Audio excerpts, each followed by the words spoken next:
The sun breaks over the hills like a slow burn, casting long shadows across my grandfather's land that's been in my family since Emancipation. I'm up before the rooster, boots crunching against dry grass, coffee steaming in one hand, my other trailing along the weathered fence. 70 acres of red Texas soil, mesquite trees, and the low murmur of black Angus cattle waking up to another day. Peace lives here. I've worked damn hard to preserve that peace. Took over the ranch after my daddy passed, modernized it, fought off developers and their fake smiles. I run cattle, host heritage camps for black kids from the city, and every Saturday I make peach cobbler just the way Mama taught me. Folks call me Mr. Elijah, like I'm some old deacon even though I'm just 37. Out here time slows down. But lately something feels off. It started small. A golf cart buzzing down my dirt path. Then unfamiliar SUVs with out-of-state plates parked just beyond the barbed wire, folks taking shortcuts through my pastures. A couple weeks back I found tire tracks near my barn. Deep ones. Someone had driven through my lower field like it was their driveway. That's when I started watching.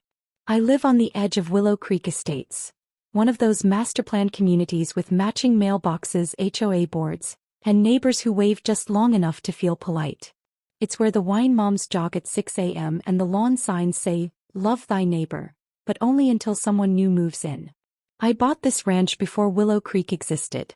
Now the subdivision presses against my property line like it's trying to swallow me whole. Most of the neighbors treat me like a curiosity, some kind of local flavor.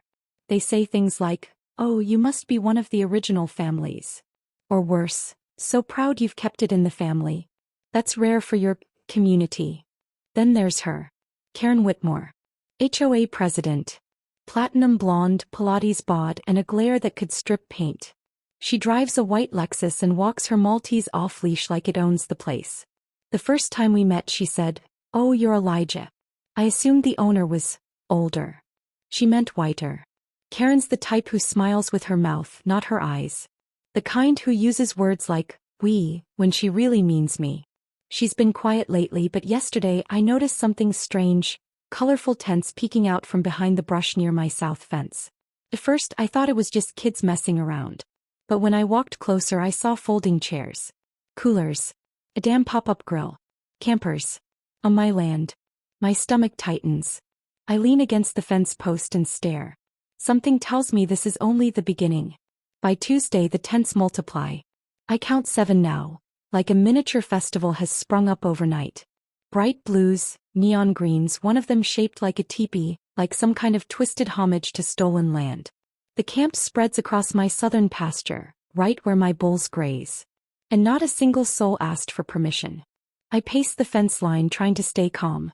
The campers are just far enough not to hear me unless I shout. I don't. Not yet. Instead I pull out my phone and zoom in. Beer bottles glint in the sun. A Bluetooth speaker pumps out some country pop crossover song. A few people, white folks mostly, lounging in lawn chairs like they're at Coachella. No one seems concerned about whose land they're on. Then I see her. Karen. She stands at the edge of the scene like a queen surveying her kingdom, oversized sunglasses perched on her nose, hands on her hips, barking orders at a young man unfolding a collapsible table. She's wearing a white linen jumpsuit, completely out of place in the Texas heat, but she poses like it's a photo shoot. That confirms it. This isn't some lost camping trip. This was organized. I walk back to the house with a storm in my chest. I don't want to jump to conclusions. Karen's been annoying, sure, but trespassing? That's a whole new level. So I've seen this before. Entitlement dressed up as community spirit. Rich folks who treat anything they can see as public domain. I dial the sheriff's office. They tell me unless I physically catch them in the act or get visual evidence of them crossing onto my property, there's not much they can do. It's probably a misunderstanding, the deputy says, his voice dripping with that performative calm reserved for calls from black landowners. Could be neighbors just setting up near the line. I hang up and stare at the map tacked to my wall. The property line is clear. The old oak by the creek is the marker. They're a full 40 feet past it. I check the camera feed from the trail cam I keep hidden near the cattle gate. It auto-captures movement every 10 minutes. I scrub through the footage. Nothing. Karen's smart. I'll give her that. The camera caught no one entering, not because no one did but because they didn't come through the gate. They came from the other side through the woods, where Willow Creek's new nature trail cuts dangerously close to my ranch. She's using the HOA's pet project as a backdoor into my land. I scroll to a still frame of her laughing with a glass of wine, barefoot on my soil. It's not just trespass. It's ownership. The way she stands there, chin up, chin out, it's as if she believes this place belongs to her. I exhale slow. This isn't ignorance. It's invasion. And I'm done watching. By Friday morning the music's louder. Someone's got a propane smoker going and the smell of hickory and stolen space hits me like an insult on the wind. I don't bother going through the woods. I take the long way around, through the pasture past my grazing bulls, and march straight into the scene like I own the place. Because I do. The campers don't notice me at first. They're laughing, drinking, tossing beanbags into a cornhole board painted with a Texas flag. A couple of kids chase each other with water guns. The vibe is full-on summer festival. Until I speak. You folks lost. They freeze. All at once eyes turn to me, some confused, others wary. A few of them glance toward Karen like waiting for permission to react. She appears from behind a tent, plastic cup in hand, voice sugary sweet. "Oh Elijah," she purrs. "We were wondering when you'd come say hello."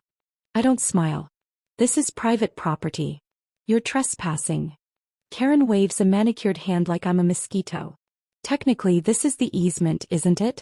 I checked the community zoning map. It's a shared green belt now. We voted last quarter to expand recreational use. I blink, trying to process the level of audacity. No. That line you voted on? That's HO land. This is my grandfather's cattle field. Always has been. Always will be. She tilts her head like I'm the one who's confused. Elijah, let's not make this about ownership.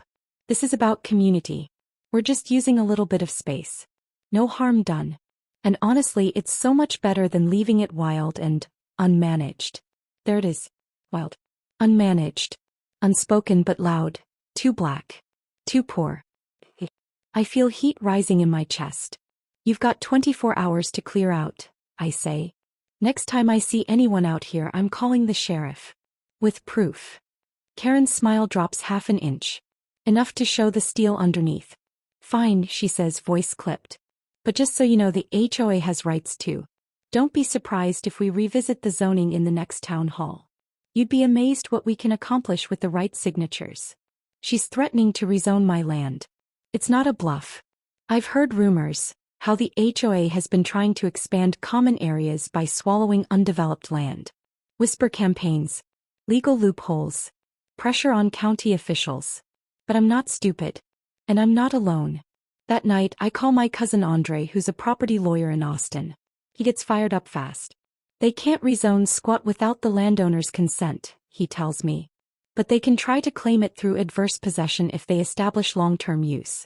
You need evidence, photos, video, timestamps. Lock it down. I spend the weekend installing motion sensor cameras. Drones. I get statements from neighbors, black and brown residents mostly, the ones who've been silently watching from behind curtained windows. Turns out I'm not the only one Karen's bulldozed. She told my son he couldn't skateboard on the sidewalk, because it lowers property value, says Jamila, a nurse who's lived here 5 years. She threatened to fine us for hanging our Guatemalan flag, another neighbor tells me. Said it violated aesthetic uniformity. Karen's reign has left a trail of resentment, especially toward residents who don't fit her perfectly manicured mold. And now that she's taken it too far, stepping onto land she doesn't own, people are ready to talk. Still, she doesn't back down. On Sunday, I find a laminated sign nailed to one of my trees. Willow Creek Camp Weekend, community guests welcome. I tear it down. But when I check my cameras that night, I see something that sends a chill through me. Karen, flashlight in hand, walking through the pasture with 2 men in polos and clipboard cases. She's pointing at the land. Smiling. Plotting. I zoom in. One of the men is a real estate agent. The other's from the zoning commission. I recognize his face from the county website. This isn't camping anymore. This is colonization. And Karen? She thinks her skin, her money, and her last name give her the right to steal what my family bled to build. But she doesn't know what's coming. This land has teeth. And I'm done playing nice.